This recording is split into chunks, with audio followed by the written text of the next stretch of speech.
Good morning. Today, as you know, this will be the last session for this year, and then in January we'll start again with part 2. And I'll send a flyer out once we have our schedule. Today's session deals with marketing, and our speaker is Jim Sutton, Marketing Director for the Naval Institute Press in Annapolis. Mr. Sutton has extensive experience in marketing books. He has worked for several publishing companies as book promotion manager, chief copywriter, head of editorial services, and as a supervisor and buyer for a chain of bookstores. Mr. Sutton has also taught marketing at the George Washington University Book Publishing Program. Please welcome Mr. Sutton.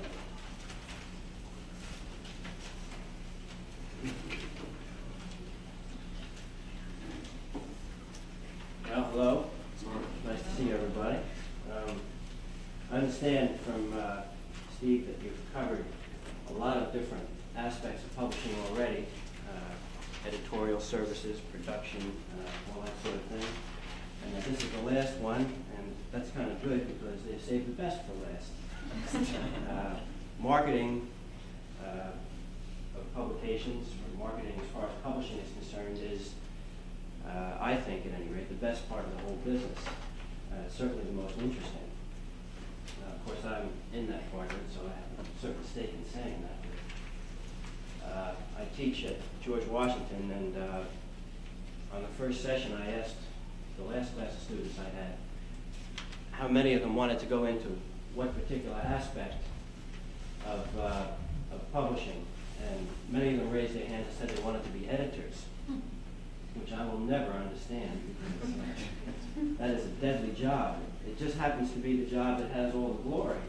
And one of the reasons for that, I think, is from the old days of the, back in the 40s and 30s, and even back to the 20s, when the great editors in publishing were around, the Maxwell Perkins and people like that, who really were leaders in the industry and who really made publishing what it has evolved in today. And so there's a lot of glory associated with editing, but it's a deadly boring job. I know a good many editors, unless you're really cut out for it, it can be a drag. But enough on editing. My own particular bias, I guess. But why is marketing so interesting? Well, everything comes to marketing. I mean, that's kind of like the bottom line on a book. From the day the manuscript first comes over the transom or into the mail or however you get it, until it's finally declared out of print, marketing puts its fingerprint on the book and has it, as I said, all the way through. We're the ones who are responsible for determining whether or not ultimately we will even take a book for publication, because we have to decide whether or not the book is going to sell.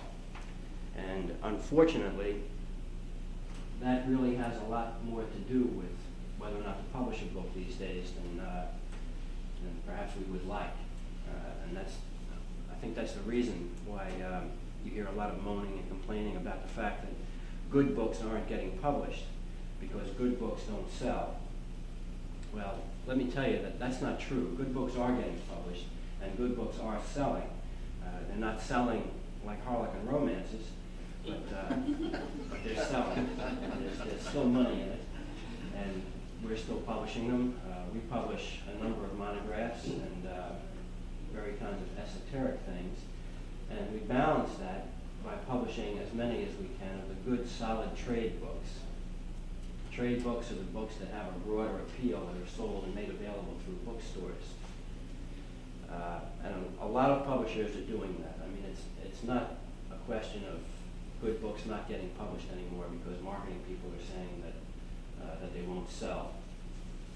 They don't sell as well, as I said, but what we're trying to do is publish those good books in smaller quantities so that we don't have to make as much of a front-end investment on it, and then subsidizing it with the profits from the Harlequin romances and the John Jakes and the James Mishners and other books like that. Not that Mishner is not good stuff, it's just that it sells so well that you can take the profit from that and use it to subsidize a book that otherwise wouldn't sell.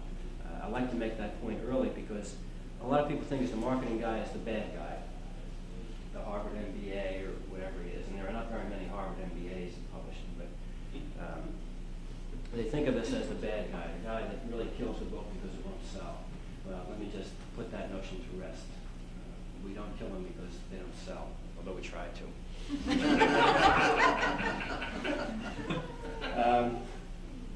Let me tell you a little bit about, just as kind of an opening and background, about what kinds of publishers there are. And there are about half a dozen or so different categories of publisher. And I think it's important to understand that. The first and perhaps largest of the publishing companies is the trade publisher. These are the Random Houses, the Scribners, the Simon & Schusters, the Crown Books, not the bookstore now, the publisher, Crown Publishers. These are the guys that publish books primarily for sale to general markets in bookstores or through bookstores. They are the books that most of you are probably most familiar with. The second kind of publisher that is a considerably large group is the University Press. And these are publishers who are associated with the university, in most cases subsidized by that university. They don't publish books that sell very well, but they publish very distinctive books, books that are important, that advance scholarships, that promote ideas and promulgate ideas. Yes? May I ask, is a university press a separate legal entity, or is it a part of the total university system? Okay, is a university press a separate legal entity or part of the university press system? Now there's no simple answer to that, and there are going to be no simple answers to probably anybody's questions. For the most part, it is a part of the university, a department of the university. That's what's most common. Subsidized by the university through grants and other fundraising activities to support a book. An average university press book, the director, the book will be written by a faculty member frequently. It may be written by a scholar from another university who is well known and authoritative in that area. And the university press will consider publishing it because the editorial focus of that university press concentrates on that particular discipline or subject. For instance, Elizabethan literature or the aerodynamics of widgets or whatever. I mean, it gets very esoteric at some university presses, but it is often subsidized. Now, we are, at the Naval Institute Press, a university press, and we're located at the U.S. Naval Academy, and we are the university press of the Naval Academy, but we are completely independent of the Naval Academy. We're a private, non-profit organization. Most university presses are non-profit, but we are private. If you take a university press like Oxford University Press or Cambridge University Press, which are, of course, among the largest in the world, larger than most trade publishing companies. They are associated with, in the case of Oxford University, and Cambridge with Cambridge, but the connection has become less close over the years, to the point now where these are large companies, international offices all over the world. So it's not always that the university press is associated directly with the university in the sense that it's paid for and controlled by the university. Are they incorporated under themselves? They may be. Is in your case, We're more the oddball. Most, as I said, most are part of the university system, a division of the university.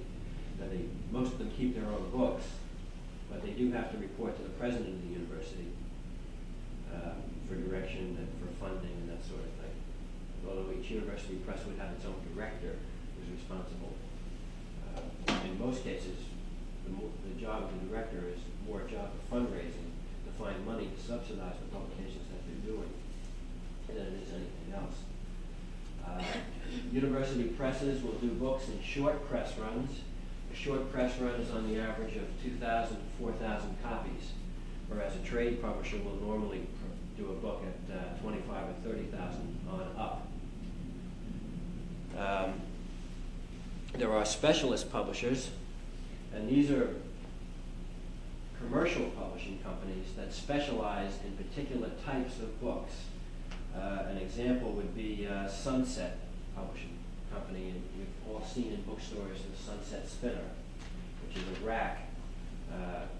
It's supposed to look like brass. I don't know what it is, but it has a gold tint to it. It spins, and it has all those little Sunset how-to books. And that's all they publish, is how-to books, those paperback books. And they are a specialist publisher, and they make an awful lot of money at it because there's virtually no bookstore that you can walk into that doesn't have one of those Sunset Spinners in the store somewhere. Another example would be the Aztec Publishing Company, whose books you may not be familiar with, but they publish specialized books for the hobby market, for people who are interested in airplanes or trains or ships or that sort of thing. And those are two examples of specialist publishers, and there are very many of them. They're not very well known except to those who are interested in a particular specialty in which they're publishing. But there are a great many of them, and they are all commercial publishers of one sort or another. There is also the Vanity Press.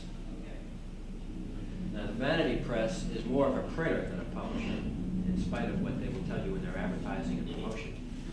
What the Vanity Press does is they will publish your book at your expense. I'm trying to think of the most famous one. I think it's called Universe or something like that. Advantage. That's Advantage is one of the most famous ones.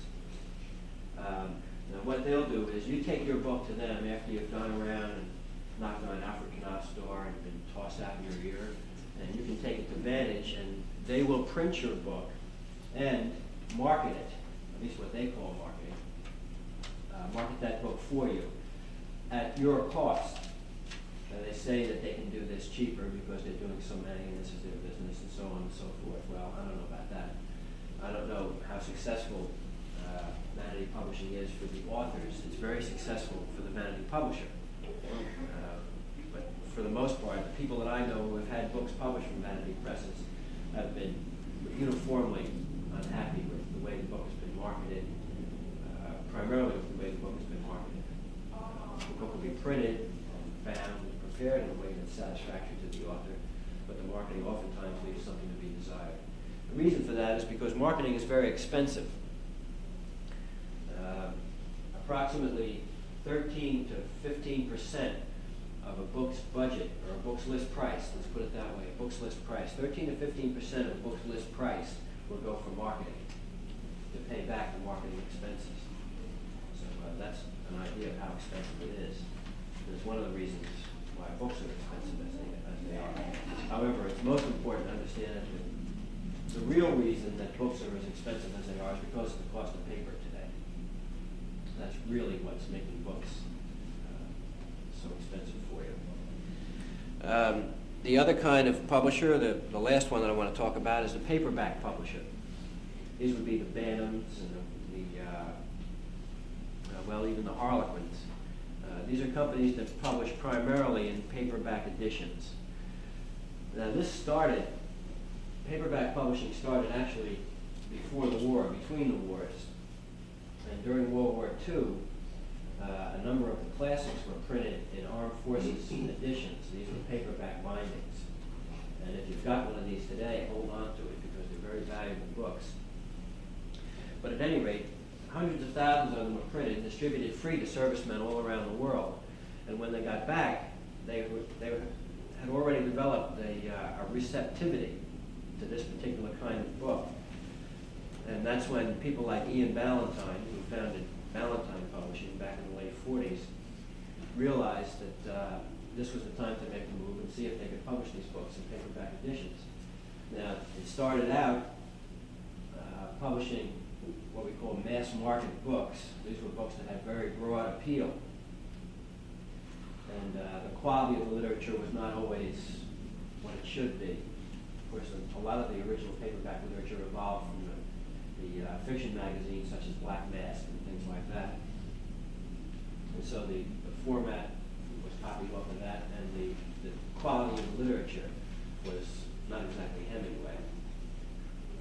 But this, over the years and into the 50s, developed into a very profitable thing, and companies companies like Avon started publishing the classics in paperback editions, then it all of a sudden opened up a new way of access for people who didn't have a lot of money to acquire books. These things were sold at 25 cents, 20 cents, even 15. I think I have in my own library a 15-cent paperback. And it developed into quite an operation, which, as you know, today is the mainstay of publishing, paperback publishing. Now, there are two kinds of books today in paperback publishing, and that's the mass market paperback, which is the book that you see in the racks in the bookstores along the wall, you see in the airports, bus stations, if you should go to bus stations. I understand there are other reasons to buy books there, but it's an interesting place. But at any rate, they're the normal small size paperback. And the other kind of paperback is what's called the trade paperback. The trade paperback is a larger format with a better binding. In most cases, the trade paperback is the hardback version with a less expensive binding on it. And that's just reduces the cost of the book and makes it more available. The paper is the same, the type is the same, the page size is the same. It's virtually the identical book, except for the binding. It costs a little more than the mass market paperback. It's easier to read, and it costs less than the hardback. Because of the paperback binding, of course, the book doesn't last as long. It won't hold up as well. But they're good books to buy. There's nothing wrong with them. And the market has been growing in leaps and bounds in the last 10 years for trade paperback publishing. So that nowadays, many publishers are looking into, and some are even publishing simultaneous hardback and trade paperback editions to meet the needs of different markets. And it's been a successful thing. It was started in the early 70s, I guess, were the first simultaneous publications, but they've been very successful, and there's a lot of it going on today. There is even the Quality Paperback Book Club, which is a division of the Book of the Month Club, which publishes paperback editions of hardback books. And I don't know if any of you are familiar with their ads or anything like that, but they're quality books. They're very good books. In most cases, they are the exact same book with only a different binding on it. The paper is the same. Again, just it's an excellent way to get books. I happen to be a particular fan of that club because I think that the stuff that they make available is better than what you can get in the average book club. But I'm not here to sell you on book clubs. A little bit about customers as a background as well. There are lots of different types of customers for publishers, and it's important to understand the distinctions that we make. The first kind of customer is the trade or retail customer. Now, there are several categories of trade customer, but the first is the retail customer. That's the bookstore. That's where you and I go to buy books. That's where we get them from.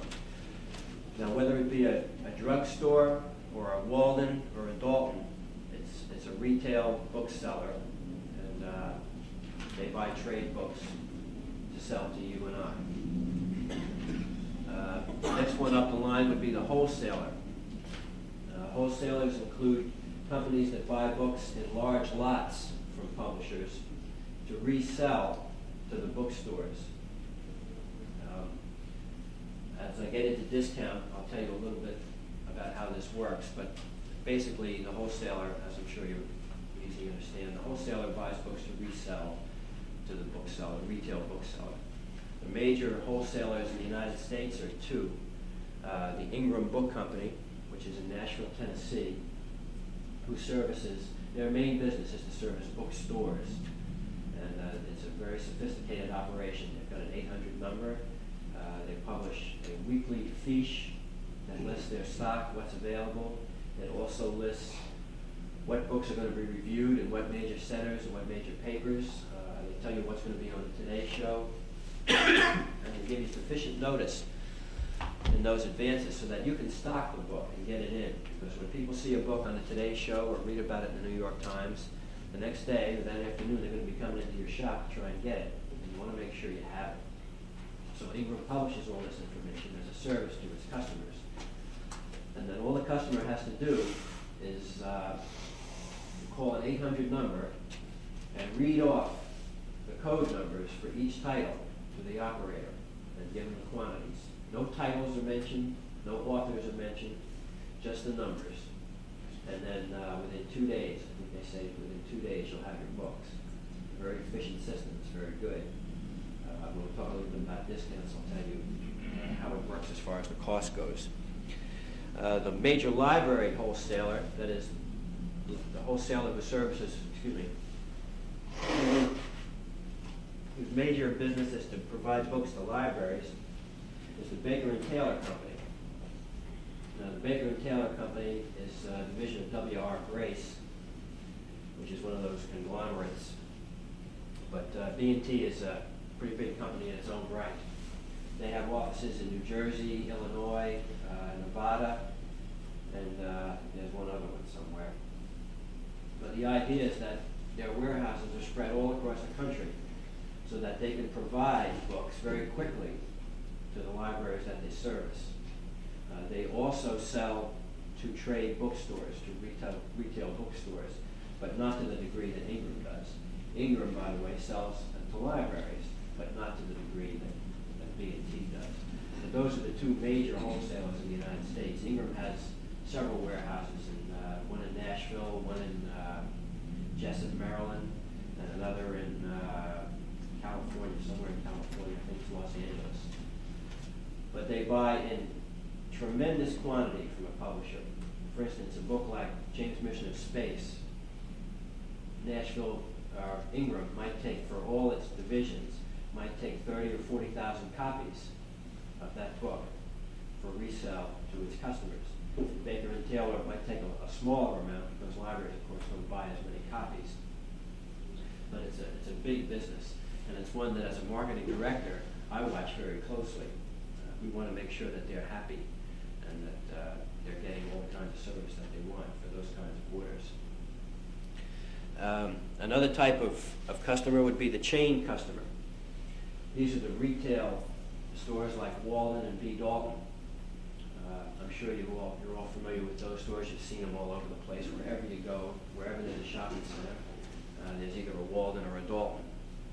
They're very good bookstores in the sense that they make books available.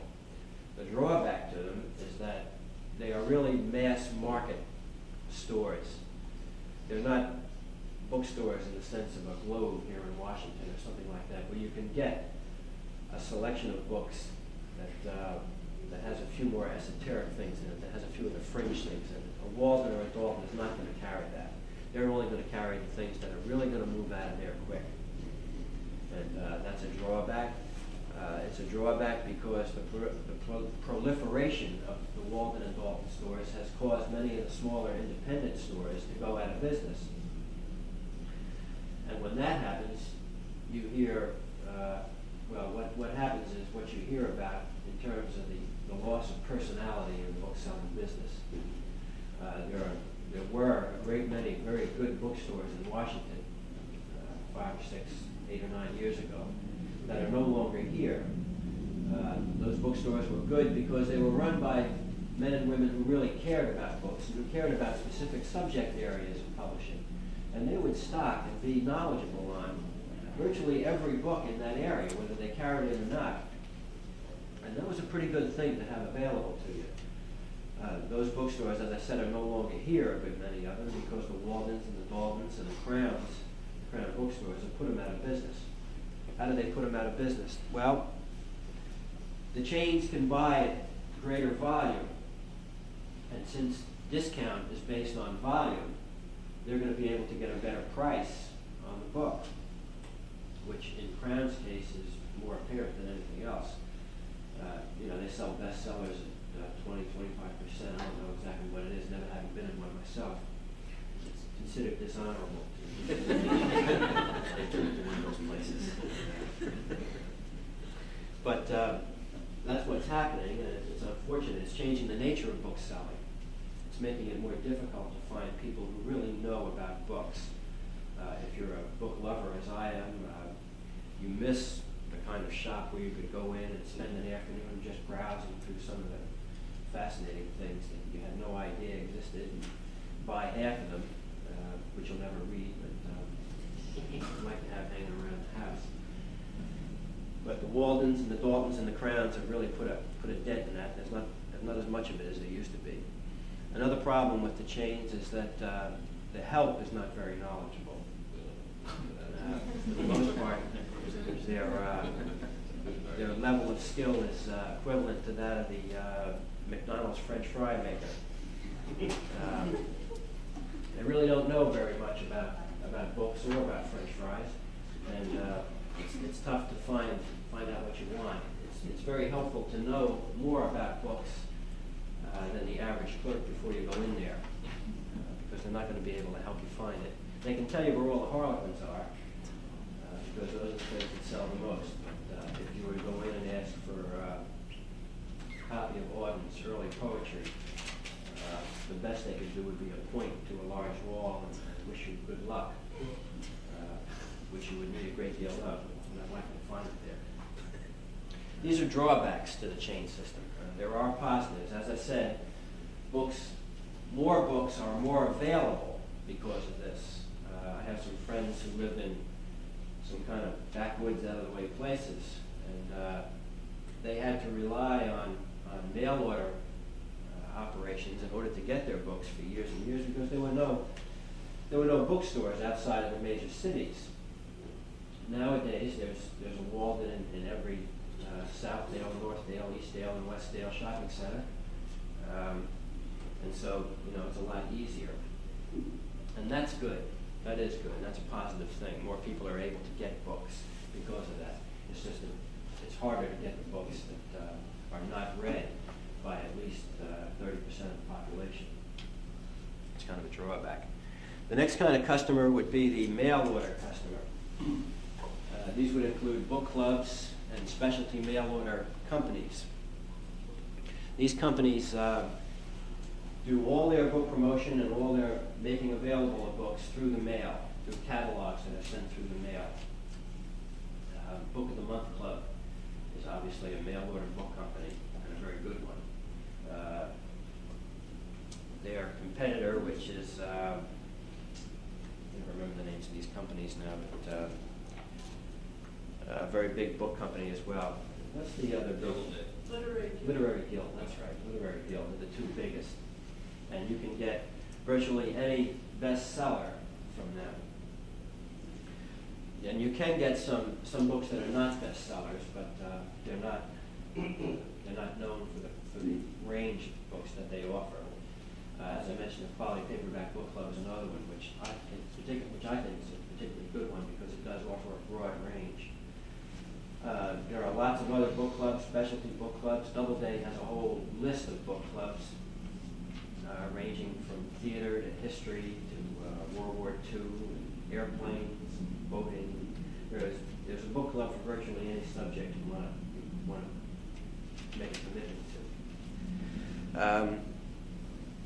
There are, of course, a great many non-book outlets for books.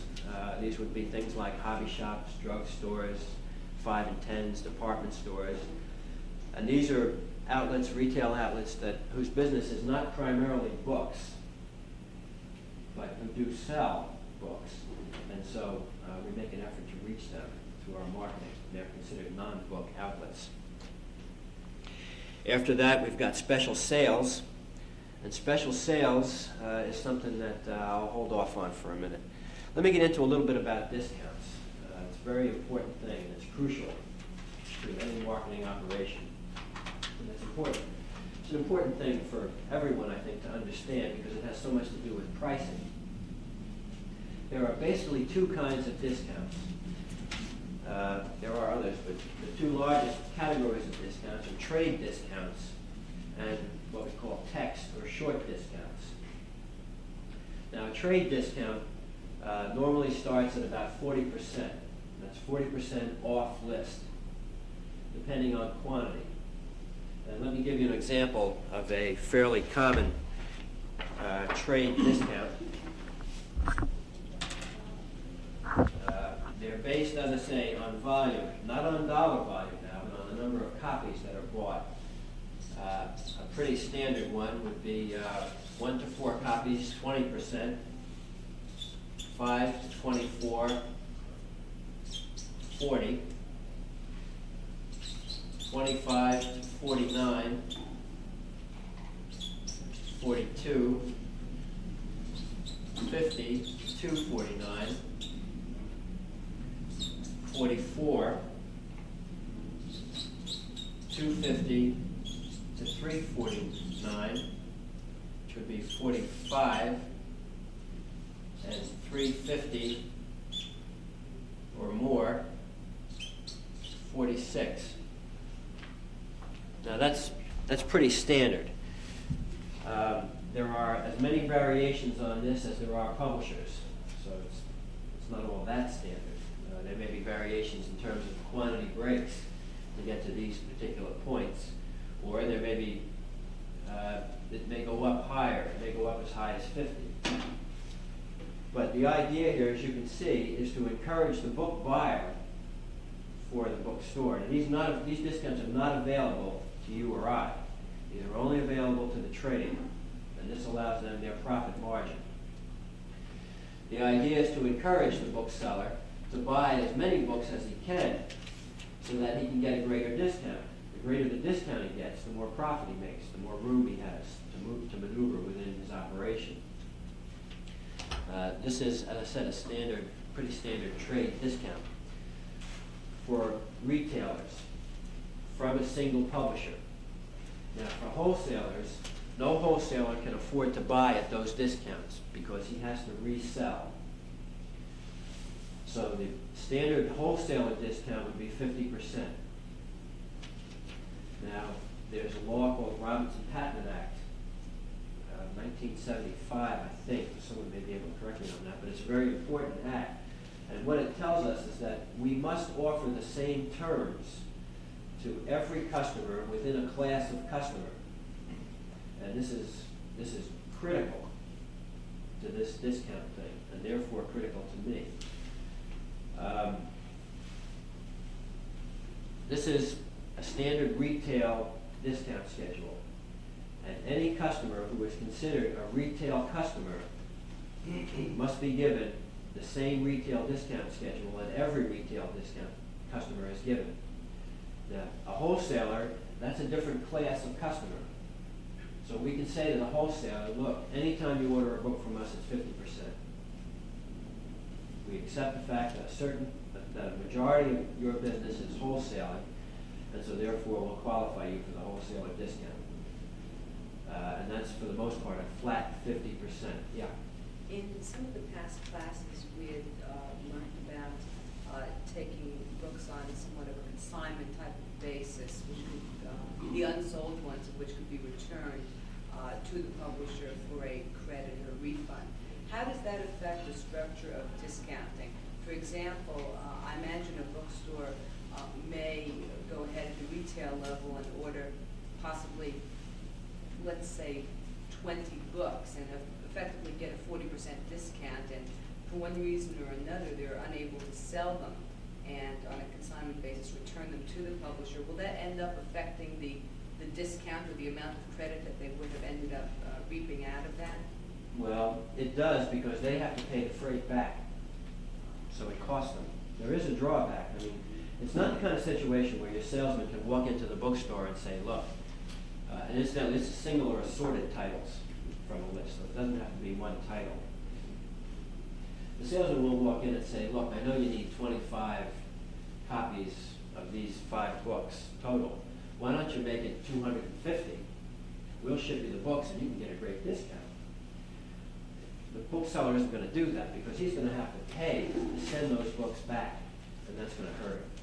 Will the salesman have a general idea of what the capacity of that bookstore is in terms of their past sales and so forth? I'm looking at the difference, for example, between the 20% and the 40%. If he's any good, he will. If he's doing his job, he'll know what they can sell and what they can't sell. And that's important because oftentimes the buyer is not as aware of what's going on as they should be. And it's a pretty tricky thing. But a good salesman knows his customers very well. But the way this works is, as you can see, 1 to 4 is 20. That's not much. And the 20 is the other discount category that I was telling you about, the text discount, or what we call a short discount. Now, in that case, there's no quantity. Whether you buy one or 1,000, it's still 20%. And why do we classify a book like that? Well, because for the most part, those books are textbooks. And they're bought by college bookstores whose function is not to show a profit for resale to their students at exorbitant prices. And so they don't worry that much about it. We do large press runs on those books, and because the discount is short, we can price the book lower. Whether a book is trade or short or text, short and text being synonymous terms in this business, directly affects the price of the book. And for students, for textbooks, we really do try to keep the prices down. And the way that we do that is by making the discount smaller and therefore the price lower. When we have to make a book trade, we're going to get our money. So that means the price is going to be higher. Now, why would this discount start at 1 to 4 for 20 and not hit 40 until 5? The reason for that is because if a customer of mine is not taking 5 or more books, I don't consider him as stocking any of my books. I mean, he's buying what the average individual would buy direct from me. So why should I give him a great discount? So it acts as an incentive for him to say, okay, I'll take more. No retailer can afford to buy books at 20%. It's not enough margin. You just can't do it. Unless their sales are so strong in a particular area, in a particular trade area of book, that they can use that to offset. But for the most part, short discounted books that are sold in retail stores are usually loss leaders of one sort or another. What's a loss leader? It's an item that a store makes available at either list price or a discounted price to make the store more attractive to a particular type of customer. They'll make that, in this case, book available to the customer so that they'll come in and buy that in the hopes that he'll buy something else, which has a higher profit margin for him while he's doing it. This is, as I said, the standard retail, as standard as it could be, retail discount schedule for books. And as you said, or asked, all books are sold on a returnable basis. That is, any bookseller who buys a book on these terms, most publishers will allow him to return it for full credit or a refund within a certain period of time. We like them to keep it for at least 90 days. We don't like them to keep it for more than a year if they're going to send it back. So most of us tell them that if you return it between 90 days and a year, we'll give you full credit back. The United States, this is common throughout the United States. In Europe, there is no return system. It's not how it's done in Europe, European bookselling. There are no returns, except at the discretion of the publisher or the salesman. In Europe, the salesman may walk into a bookstore and he may have sold them 5 copies each of 4 books, and he may walk in and want to sell another 5 titles. And you'll see that the second and third titles that he sold them last time haven't sold. So as an incentive to get the bookseller to stock the new titles, he may accept them back. But he doesn't have to, and it's not policy. In the United States, it's quite the opposite. That's just one of the differences in bookselling between 2 areas of the world. That is profit margin higher in Europe to the retailer because of this practice? No, curiously enough, it's not. The average discount in the UK is about 35%. 35%, which is, as you can see, is a lot lower than what we have here. Do they end up making as much profit on their gross sales as American retailers do despite this? I really can't tell you that. I don't know. I know that we do, but that's because we raise our prices in the UK and Europe to compensate for the discount. It's not a question. It's not a simple question. The publisher always wins. It's starting to sound like that. It's not that way at all. I mean, we have to pay for a good bit of what goes on. Most of us now pay the freight for books into bookstores in one form or another. At my company, we bill them for freight at the rate of 3% of net. That would be the total number of books after the total cost of the books after the discount. So the total net sale, we take 3% of that, and that's what we ask them, or we tell them to pay us for freight. Now, it used to be only 3 or 4 years ago that a bookseller had to pay the whole freight bill. But in recognition of the fact that it's getting pretty tough for retailers right now, most publishers are coming along with one freight policy or another to try and help them out. An example of how this works that you might be interested in is if you go to a bookstore today and look inside the flap of a book, where the price usually is, you may see a price with the letters FPT after it. What that means is freight passed through. Now, the way it works is that the publisher prints two prices on that flap.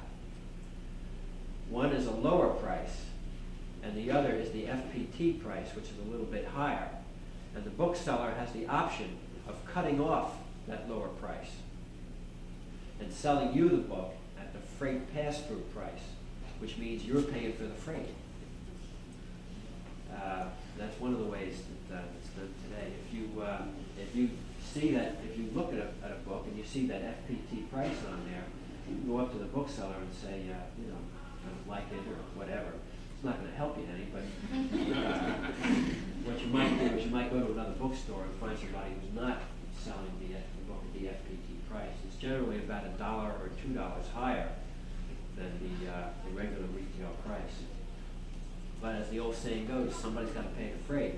And the bookseller doesn't want to pay it anymore. And it is getting high.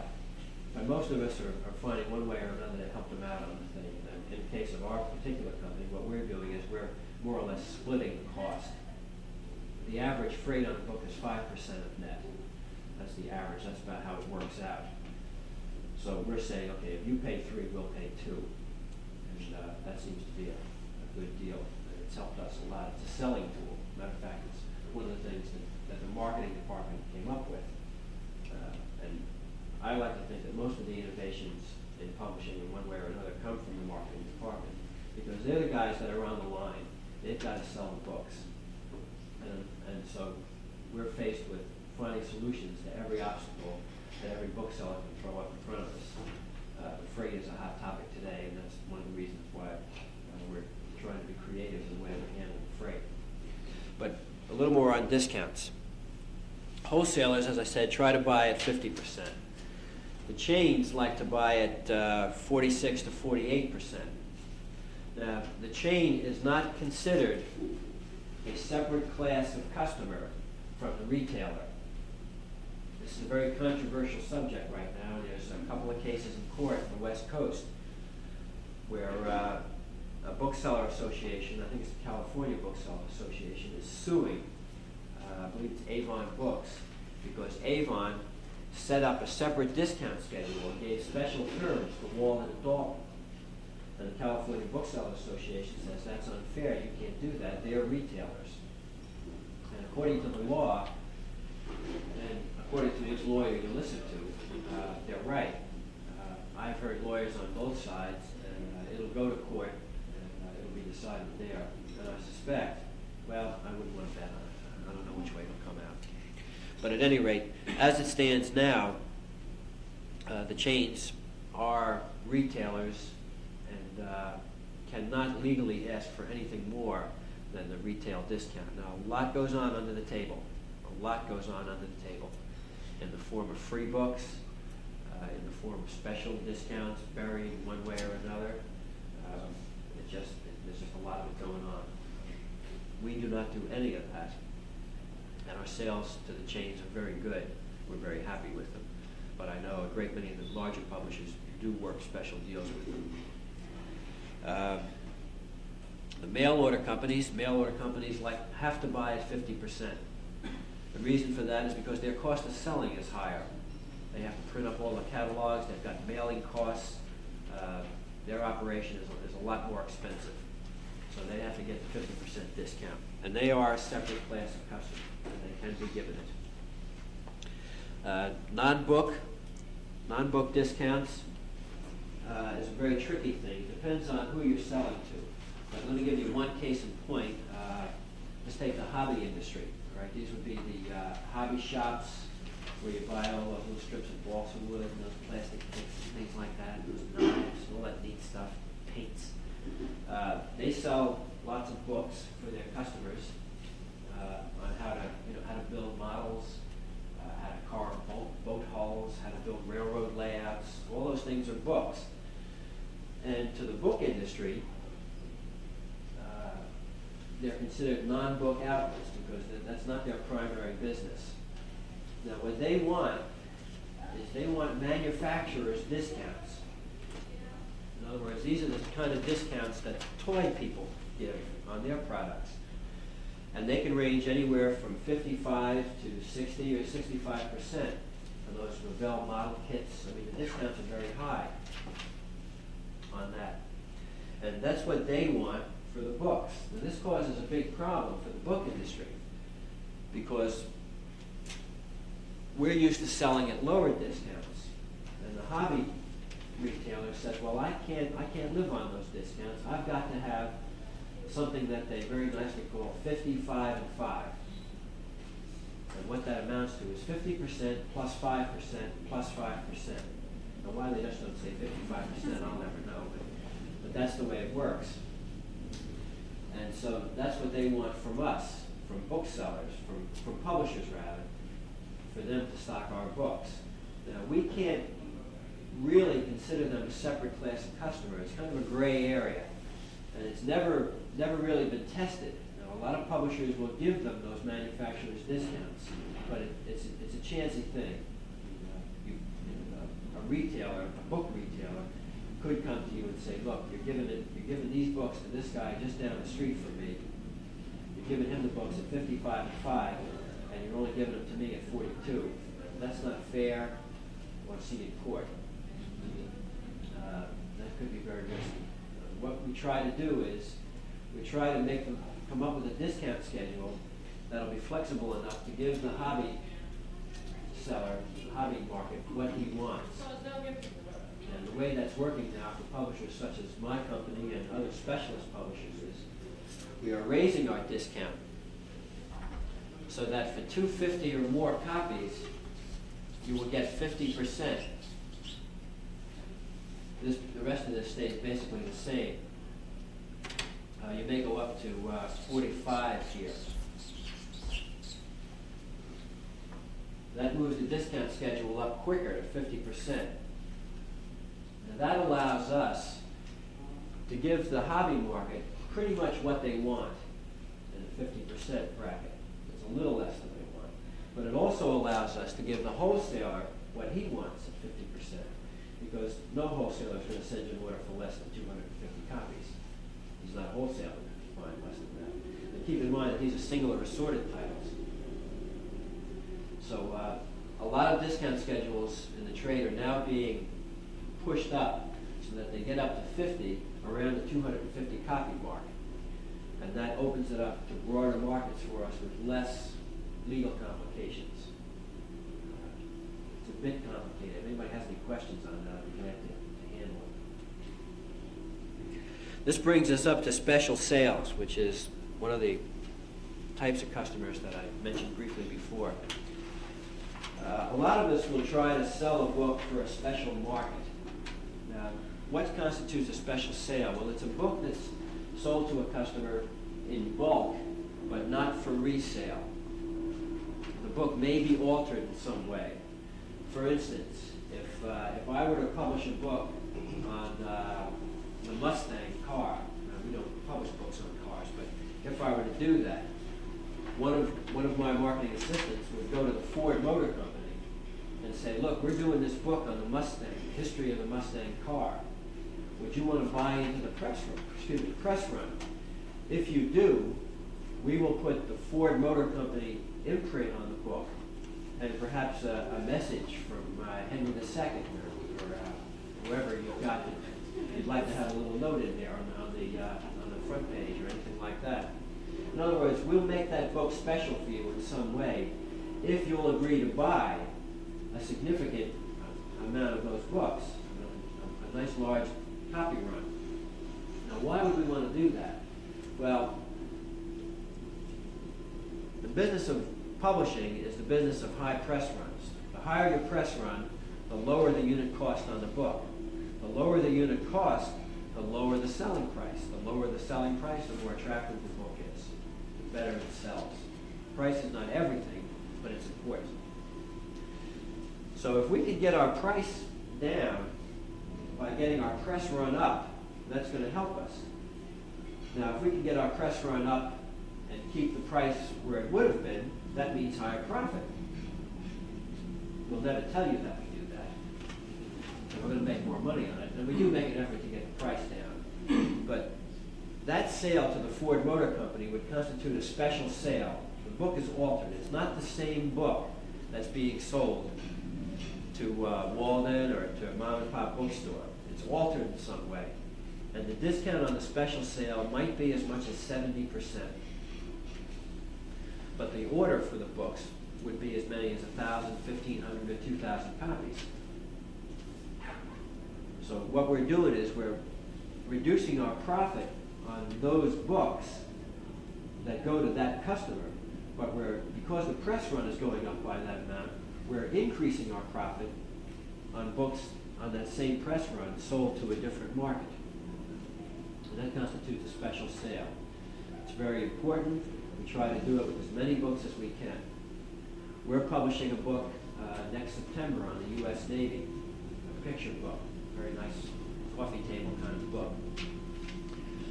And we figure that we need about 35 to 40,000 copies of that book to fill the needs of our regular markets.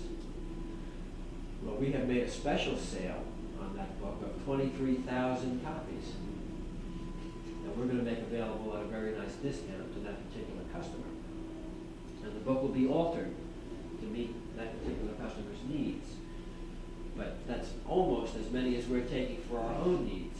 So in effect, it's reducing the price, the unit cost of the book, the actual production cost, by about 30%. And that's very important, because that means that whereas we would have had to sell the book at a cost of perhaps $55 or $56, we'll now be able to sell it at $45 and still meet our profit projection. And it's a very important thing to do, yeah. I'm confused. Who was the ultimate customer of the two? Of the special sale? Yeah, right. Repeat the question, please. The ultimate customer of the special sale is the company that buys it. See, there's a distinction here. The company that buys it is the customer. I think what you're asking is who's the ultimate user, Yeah, or who's the right. ultimate reader of the book. And that'll be whoever that company, or whatever that company wants to do with the book. In my hypothetical case of the Ford Motor Company, they might buy the book just to give it to their employees, those that are still working there, and as a kind of company benefit. You know, it's the anniversary of the Mustang or whatever, so we'll give everybody a copy of the book. Great place to work. Another company did a special sale for a company a few years ago, or to a company a few years ago, who bought the book because they wanted to use it as a fundraiser. So what they did was, they bought it with their imprint on it and sold it to their members. This was a membership organization, not a commercial company. And sold it to their members at a price of about 10% off our list price. Now they were buying it at 50% off. So they were making 40 to put in their coffers. Now, and this is completely up front. I mean, they promoted it as a fundraiser. The book was of particular interest to the members of this association. And they said, look, you're going to want the book anyway. Why go to Walden and pay full price? We'll make it available to you at 10 or 15% off. And we'll still make a little bit on it. I mean, everybody knew what was up. And it was a very good program. They made a lot of money on it. We helped them out with the promotion and gave them some material that they could use. Yeah. So on the title page then, the organization's name appears as imprint, yours does not. No, ours does. We will not. We will not take our name off it. Excuse me.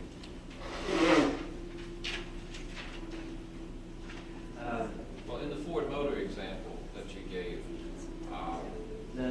you said something about making it attractive. All right, now there's two ways in which that's done, and I think I know what you're getting at. The question is the book still a Naval Institute Press book, or is it a Ford Motor Company book? In the normal case, it will still be a Naval Institute Press book with the Ford Motor Company imprint on it. So both of your names? Both of our imprints will be on it. But what you may be thinking about is the company history, which is a particular type of book. A company will commission a writer to come in and write a history of the company. And then we'll go to a publisher and say, look, we've got this history. We want you to publish it for us under our imprint, that is the company imprint. And that's frequently done. Many publishers do it. Oxford has done it. Crown has done it. We have been asked to do it, but we have not done it because it's not the kind of publishing that we want to do. It is a type of publishing, something that I suspect would have been covered in your overall overview of publishing. But in that case, the publishing company's imprint does not, because it's not their book. They will produce the book, provide editorial services, provide typesetting, the whole thing. And every copy of the book goes to the company. So it's sort of determined by who initiates the creation of the object. Yeah, and in your case, it's determined by who initiates the operation. It's something that's done fairly frequently, the company history. But in the special sale now, the special sale is for a book that will be available in every other marketplace, or may be available in every other marketplace. One of the companies that does very big business in special sales is Rand McNally. They publish the Hammond Atlases and all those roadmap things and the rest of that stuff. And they'll sell those as premiums to all sorts of companies. Fundraisers, membership promotions, all that sort of thing. Now the Rand McNally name stays on the book, but the promotion company, that is the association that's buying it or the company that's buying it, their imprint is also on it. And that book is used as a premium, which is in effect the same kind of fundraising thing that I described a few minutes ago with the other kind of company. But sales on that order are considered special sales. Large volume, high discount, altered book in some way. That doesn't have to be altered. These are just general guidelines for the special sale. There are all kinds of variations on it. But normally it'll be altered in some way. Not editorially, but it will have, the imprint of the company or a message from the president or something like that to make it attractive for the company. Book clubs. How do book clubs get books? Well, book clubs get books through add-ons to the press run. When you're going to make a sale to a book club as a publisher or as a marketing director, you contact the book club way in advance of publication so that the book club can get in on the press run. Now, a book club will take anywhere from, well, it depends on the size of the book club. Let's talk about a medium-sized book club. This would be one of the Doubleday book clubs, such as the History Book Club. They would take anywhere from 5,000 to 25,000 copies of the book, depending on its subject and and what kind of selection it is. If it's an alternate, the number is going to be lower. If it's a main selection, it's going to be higher. The reason for that is because of the negative option. You have to send something back to a book club in order to not get a book. That means more people are going to get it than don't get it. That's just the way it works. And that's why it's set up that way. It's called a negative option. So they're going to sell more books on a main selection. An alternate has to be specified. Less people are going to order the alternate, simply because it takes more work. So they're going to take less copies of that. So what you want to do is, you want to sell your book as a main, because they're going to add on to the press run, which will mean your unit cost will be lower, and you'll make more money on the book and be able to sell it for a lower cost, lower price. Book club deals are very good. You try to get them on every book that you can for that very reason. Book club editions are oftentimes cheaper editions than the bookstore edition. Now, how does that work if it's an add-on to the press run? Well, it works that way because it's not an add-on to the press run. The cheaper edition, and when you see a cheaper edition, the deal that was made on that was that the book club bought the film of the book. That is the negatives from which the printing plates were made. And then they printed their own edition. Now they pay a royalty and they pay a fee on that, but it doesn't add on to the publisher's press run. Why would they want to do a cheaper edition? Because they can then offer it to their members at a lower cost. And they can also make a little bit more money on it. So we're running out of time, I'm told, on the television. So we'll take a break for a few minutes, come back for a few more minutes. Thanks. Talk to your technician, find out if there's any reason she knows anything that's particularly hanging up there. We can look into I'll it. tell you what, I don't take care of getting you. Bring it back to the office. See what Okay, sure. I'll give you my name and my phone number before I leave, and I'll get the name of the technician.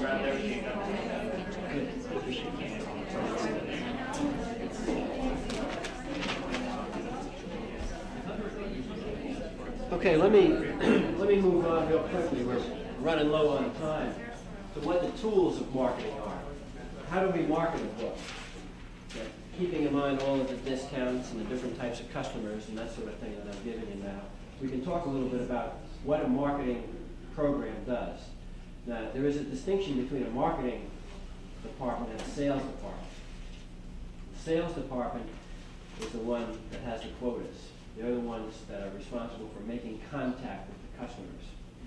The marketing department is the one, and oftentimes these terms are thrown around interchangeably. And for instance, at our press, the marketing department and the sales department are the same. We handle both functions, and oftentimes that's the case. But there are, in larger companies, a separate sales department from a marketing department. And in that case, the marketing department is the thinking department. They're the ones who decide how a particular market should be approached. What are the appropriate markets for the particular product, in our case, books? And then they determine how those markets should be approached. The sales department would only be responsible for making sales, for selling books to the particular markets for which it was responsible. In most cases, that would be the trade or the wholesale market. Although sometimes sales departments are responsible for direct selling to individuals. But let me talk a little bit about marketing tools. The first and most common tool that we have, that you're all familiar with, is the catalog. Most publishers do one catalog, or do a catalog rather. Now the catalog may vary in quality and size from a single folded piece of 8.5 by 11 paper or a 128-page perfect bound book, depending on the size of the list that you're selling and whether or not you include back list and front list. I'll explain those terms in a minute. But the catalog is a very important tool. Our catalog looks like this. It's about 24 pages. And we do this twice a year. That's because there are 2 seasons in book selling. There's the spring season, which runs from January through June, and there's the fall season, which runs from June to December. Those are the only 2 seasons. So you publish all your books in one season or the other. A book that is published for the first time in one season is called a front list book. After that season, the book is, how we say, relegated to the backlist. The backlist are all books published the previous season or earlier. Front list books get more attention because they're newer. And in this country, new is better. That's unfortunate because many books do not lose their value simply because they happen to be 7 months old. But they will disappear from the bookstores after that season. most publishers will tell you that their real money is in the backlist. The reason it's in the backlist is because we don't keep books in print that don't sell. So those books that are live backlist are continuing to sell season after season after season. They don't get the kind of promotion that a frontlist book gets. A frontlist book gets the big bang. Ad, the New York Times, the Washington Post. It gets promoted in its own catalog. Many trade publishers will publish seasonal front list catalogs. Those are catalogs that are published every season, and they list only those books published for that season. They will do an annual backlist catalog, that is one per year as opposed to two. And that backlist catalog lists everything published within a 12-month period, or available within a 12-month period. And of course, it may go back to, 1890. You may have a book that was published in there, as long as it's still selling. When a book stops selling, and what constitutes stop selling is the tricky question, but when it stops selling, then it goes out of print and it drops off the backlist. What constitutes whether or not it's selling? That's a question that has to be answered on a book-by-book basis. For Whom the Bell Tolls, obviously it has to sell so many thousands of copies a year because for the most part it's a textbook. It's used in courses. I can't imagine my wife or my next door neighbor going to the drugstore and buying For Whom the Bell Tolls to read. It's not that kind of book. It's a quality book. It's a very good book. It's a very rewarding book to read, and I think very highly of it. But it is not the kind of book that the average person is going to buy. It's thought of as a school book. Now, as long as that book continues to be used in courses and the annual sales would be around, I would imagine for Whom the Bell Tolls, the sales would be around 70 or 80,000 copies a year. As long as it maintains that margin, that book will stay in print. When it starts dropping below that, the marketing director is going to look at it and he's going to say, something's going wrong here. The book's not selling what it used to. We have to revise our plan on it. For a book like Elements of Applied Thermodynamics, you may sell 1,500 a year, and that may be your projection on which your original decision to publish was made. As long as it continues to sell 1,500, you're going to keep it in print. When it starts to drop below that, gets around 750 or 800, then you may say, well, I don't know, we can't afford to keep this in print anymore because the cost of reprinting the book to keep it in stock would be too high to allow you to sell it. So that is a little bit on front list and back list. The catalog, there are three types of catalog actually. There's a trade catalog, which is the catalog used to sell to bookstores and wholesalers. There is also what we call the individual catalog, which is used to sell to people, ordinary people like you and I. That catalog will have an order form in it that will allow you to buy the book direct from the publisher at no discount, or possibly a slight discount. These two catalogs, one of these is a trade catalog, and one of them is an individual catalog. Obviously, there's no way that you can tell from the cover. The difference is in the order form. This is an individual catalog because we provide a consumer order form. It's a postpaid card that our customer only has to fill out what he wants and drop it in the mail. We provide 4 of them, 4 of those order forms in the catalog. The obvious reaction is, well, why more than one? The reason is because if there's only one order form in the catalog, as soon as that order form is taken out of the catalog is dead. Catalogs are expected to last at least 6 months, if not a year, depending on the frequency with which you publish a catalog. In our case, we publish it twice a year. So we want to make sure that the person who's reading that catalog can order from it again. So that's why we put more than one order form in it. The back page of our individual catalog is very interesting. It has nothing on it. Whereas the trade catalog has a trade order form, which is a 4-page order form. which provides all the required information that we need about the customer, and it has a complete listing of every book that we offer in our program on it so that they can order the book from us. The back page has a complete description of what our trade terms are, what our returns policy is, what our discounts are. We obviously do not want to send this information out to other people who are not trade customers, because then they think that we're ripping them off. If we can sell it to ABC Bookstore for 40% off, why do they have to pay the whole price? The answer is a very simple explanation of economic theory, but a lot of people don't understand that. And so we don't provide that kind of information to the public. Because of trade requirements and laws against collusion and that sort of thing, publishers' discounts are considered secret and private. Now, that's the way it is legally. I mean, we all know what everybody else is selling it, and there's no way you can get around that. But we will never, if, for instance, if there were another publisher in this room with me sharing this floor, I would not put discounts up because it would be considered unethical for me. These happen to be my discounts. It would be unethical for me to speak of my discount in front of another publisher, because that could be considered collusion, price fixing, market manipulation. So we never do that.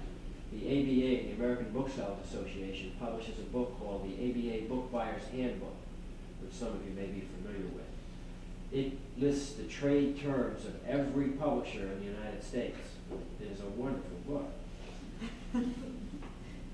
Publishers can be members of the American Booksellers Association, but they may not have copies of the ABA Book Buyer's Handbook, simply because it has all that information in it. I won't tell you whether or not I have a copy, but I can tell you that many of us do, simply because we like to know what other people are doing, and for the most part, we have to know.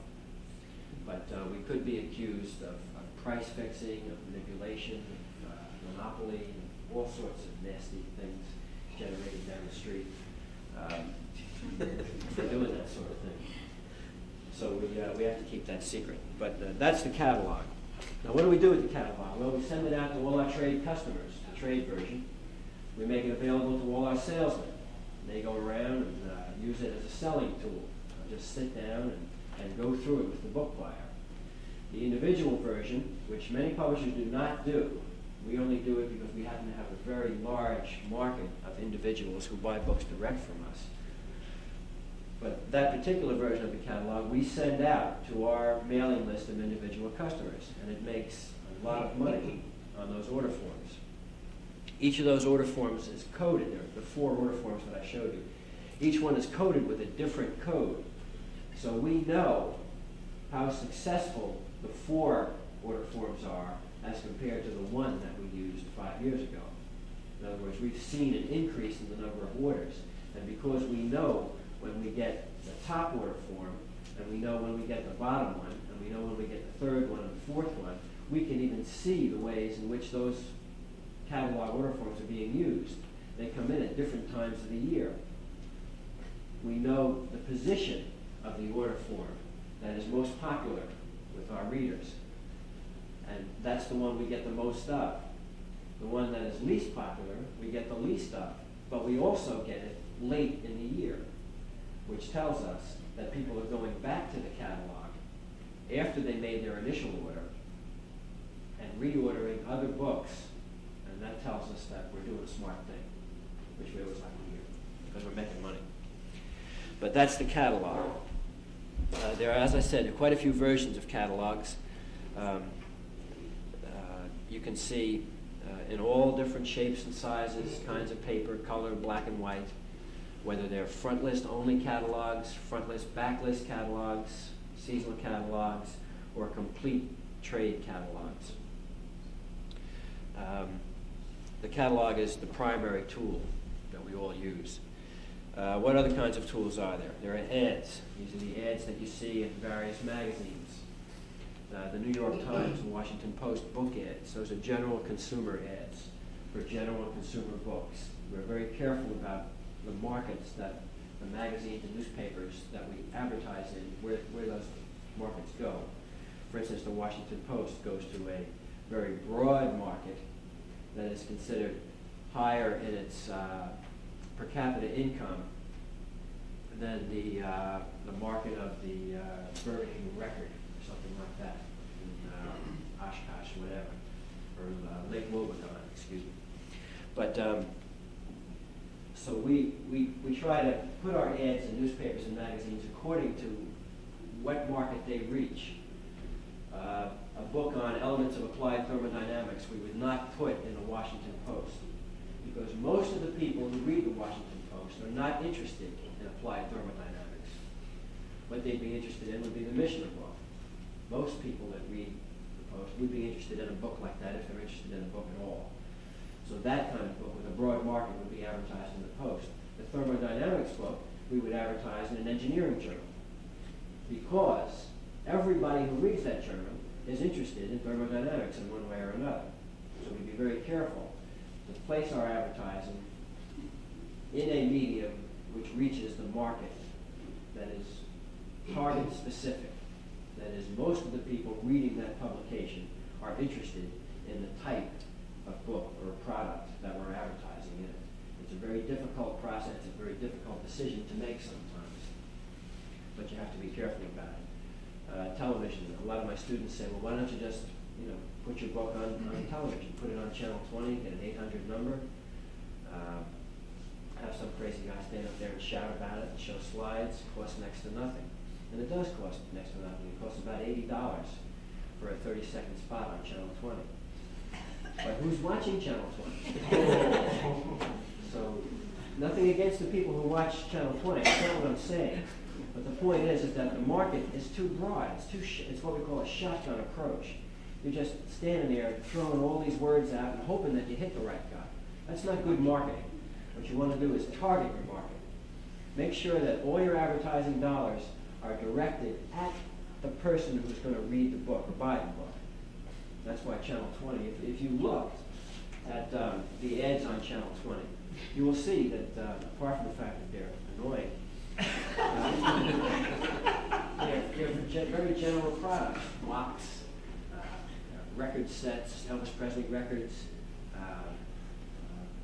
love the wok ads with all the pots and the steam things that they sell. All this stuff. It's very interesting. I give another talk to various students in the course of the year on advertising and advertising awareness. Channel 20 is one of my favorites. It's a good station. They show good movies and Star Trek and all that neat stuff, but the commercials are really funny. But at any rate, that's why we don't advertise general books on there. Now, you will see Time Life advertise the Time Life series on there, but that is a mass market program. That's a subscription series, that book, that they advertised. Great Cowboys of the West, great sea battles of all time. Those are general mass market book programs that you subscribe to.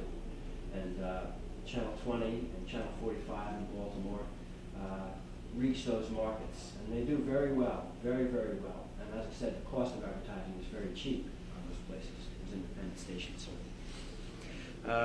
Some other tools, direct mail. Direct mail or junk mail. Please never say junk mail. My wife, when I come home at night, my wife says, I say, what do we get in the mail today? She says, just some junk. And I look at it, and there's my promotion. I understand, that's the bread and butter. It really is. We make an awful lot of money on direct mail. That's not our biggest way of selling books, but it's very successful, very successful.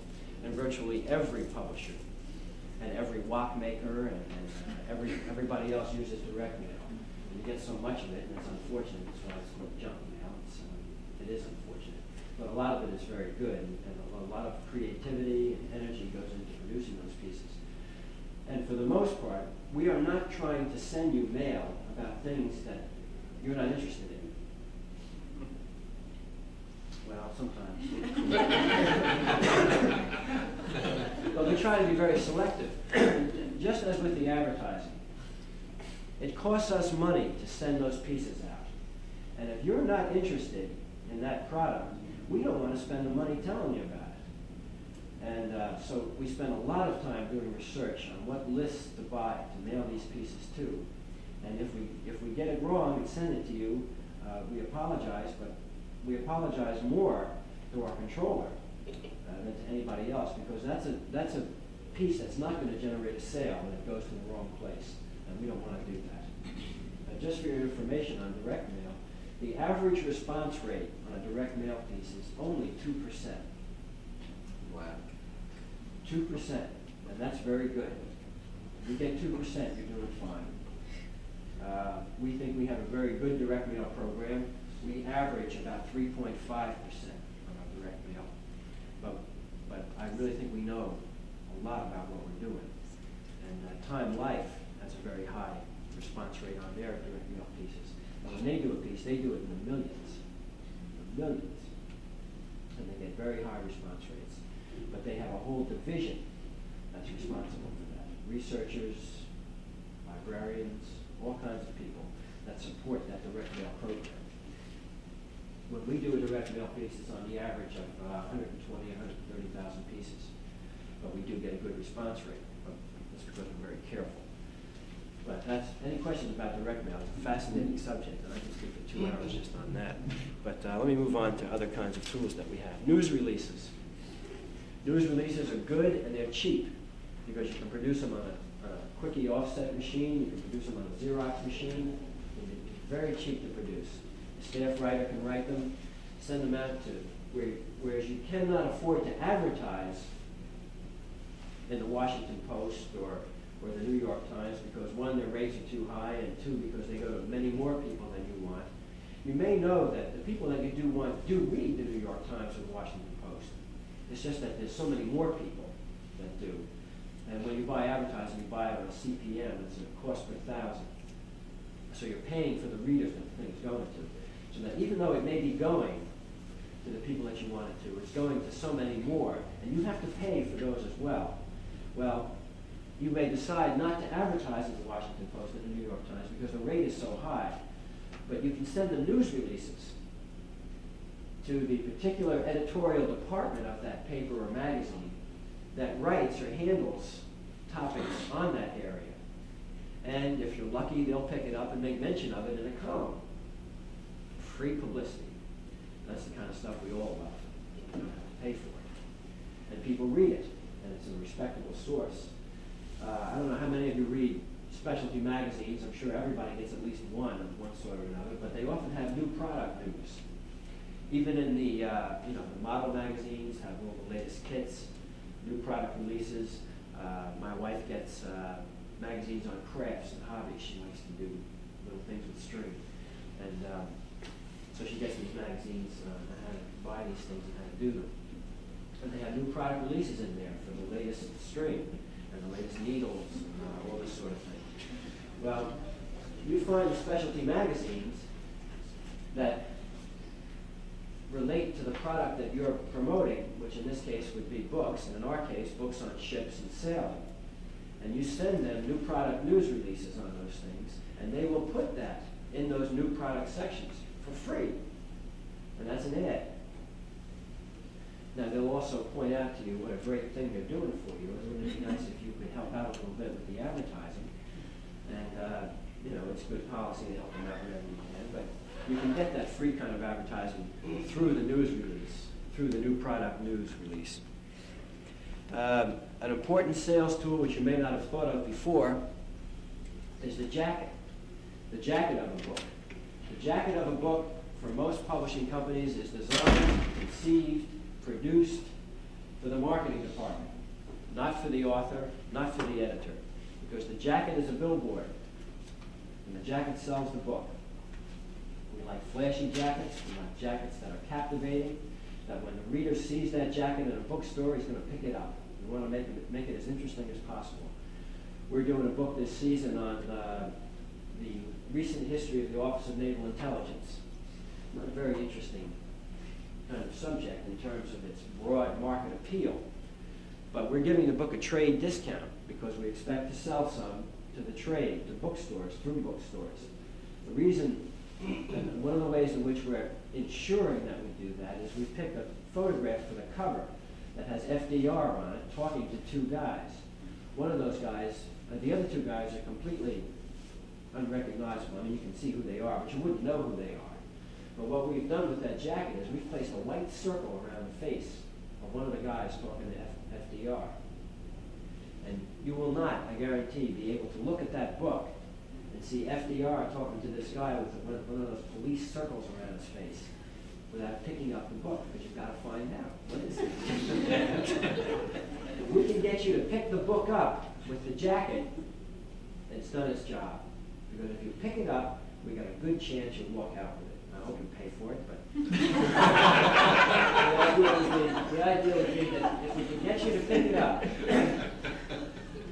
most of our battle is done. Most of our battle is won. After the jacket cover, the thing we worry about is the flap copy. That's the copy that's on the inside of the flap that goes around the jacket. We want to make that as interesting as we can. We want to get you involved. In the case of the book with the circle around the guy talking to FDR, we don't tell you who's in that picture until we get you midway through the flap copy. And there's a reason for that. We don't want to tell, because the only reason you picked that thing up is to find out who that is. If we tell you in the first sentence, we're letting you off too easy. So we want to drag you down into that flap copy so that you find out how interesting this book is before you put it back. And midway through the flap copy, we tell you who it is. But by then, we got you. We got you. And that's the psychology of the jacket as a selling tool. And it would make a very interesting subject sometime if you have an afternoon free to go to a bookstore and look at the jackets, and look at the flaps, and see how it works. Believe me, a lot of time and energy goes into those things, and they are not done for authors to make them feel good. They're done to sell books, and they're designed, conceived, and promoted by the marketing departments, because we're the ones who spend the time getting it ready. Other tools that we have are exhibits. We exhibit our books. I'm sure from this office you must go to several book exhibits a year at one place or another. A lot of us exhibit books at those exhibits. Just like advertising and direct mail, we try not to exhibit at places where people who will not be interested in our books will show up. We want to make sure that we go where you will be interested. It's fairly easy to do. Again, it has to do with market research. All of this comes down to market research, knowing your markets, knowing what they're interested in, what they want to read, how do you get to them. The direct mail business alone is a $1 billion industry. And that's just in terms of support. The people who maintain the lists, the people who put the packages in the envelopes, the people who put the labels on, the people who put the postage on, the people who get the postage. It's a very big business, very big business. Reviews, we try and get reviews whenever we can. Reviews sell books, and we will send out hundreds of books free to reviewers in the hopes that they will read the books and say something nice about them. The competition for review space is extremely intense, and we come up with all different kinds of gimmicks to get our books' attention by the reviewers. I know a publisher one time who sent an ant farm with his book because he thought that this would stand out. Well, it did. The reviewer dropped the ant farm. The ants got all over the place. The reviewer, this is a true story, the reviewer was really angry and frustrated because of the damn thing. And so the book either didn't get reviewed or it got a bad review. I forget which now, but it didn't work. We did a book on Antarctic exploration a few years ago. And with each review copy, we sent a snowflake. It's not a big deal. It was very inexpensive. They were snowflakes you hang on Christmas trees. And then we had it printed with something about the book. The idea being that when they opened up the package, the snowflakes fell out. Well, that doesn't happen with every book that you get in the mail. So we thought we'd get a little extra attention. And we did. We got more reviews than we would have gotten otherwise because of the snowflake. There are all kinds of gimmicks, keychains, all kinds of stuff that are sent with review copies in the hopes of getting the attention of the reviewer. Because if we can get them to stop for a minute, I don't know if you've ever been in a newspaper office. hundreds of books come in every day into the book department. And they're ripped open and put in the pile, ripped open and put in the pile. If you can get the guy to stop for a minute, maybe you'll get a review. If you can get the review, it's going to help your sales. It's very important. The last tool, and perhaps the most important, is the calculator. Because the marketing people are responsible for the pricing, for the discounting, for everything on the book. We're not responsible for costing in terms of production, but we are responsible for sitting down and determining how much is the book going to sell for. Not how much it costs to produce, but how much it'll sell for. And that's a two-edged thing. We have to look that way to see how much will the market spend, how much are they spending for a comparable book, and then we have to look that way to see how much it's costing us to produce it. The average profit on a book for the publisher is about 12–13%. That doesn't seem like much. Frankly, it's not. None of us in publishing are making very much money. Well, some of them are, but not me. But at any rate, it's not a big bucks business in terms of profit or in terms of salaries or anything like that. It's a business that we get in because we love it. All of us are book lovers. Most of the great publishing people that I've had the good fortune to meet in the years that I've been in the business have been tremendous people. Very interesting people, very knowledgeable people, well-read people, articulate, and enthusiastic about what they do. That goes for marketing people as well as editors. I think, as I've tried to explain a little bit, the marketing people have a lot of fun because we get to work on a whole new set of books every season. We get to travel and go out and meet people and sell books and talk about books. I myself go to 3 or 4 exhibits a year just to go out and talk to customers and see what they like, what they don't like, to have fun, go to parties, for the ancillary stuff that we do as well. Editors don't get to do any of that. I can tell you it gripes them to no end because they give us a bad time about it. But I've tried to give you a little bit of an overview about marketing, what we do as marketing and publishing, not only at my particular press. Everything I've said applies to virtually every publisher. I haven't given you any of the specifics of the marketing program of the Naval Institute Press. I have some catalogs up here. If any of you are interested, I'll be glad to make them available. Which one? I think you already know the answer.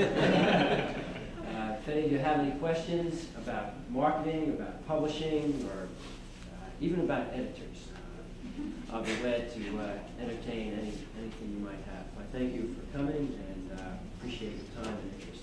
Thank you. Thank you.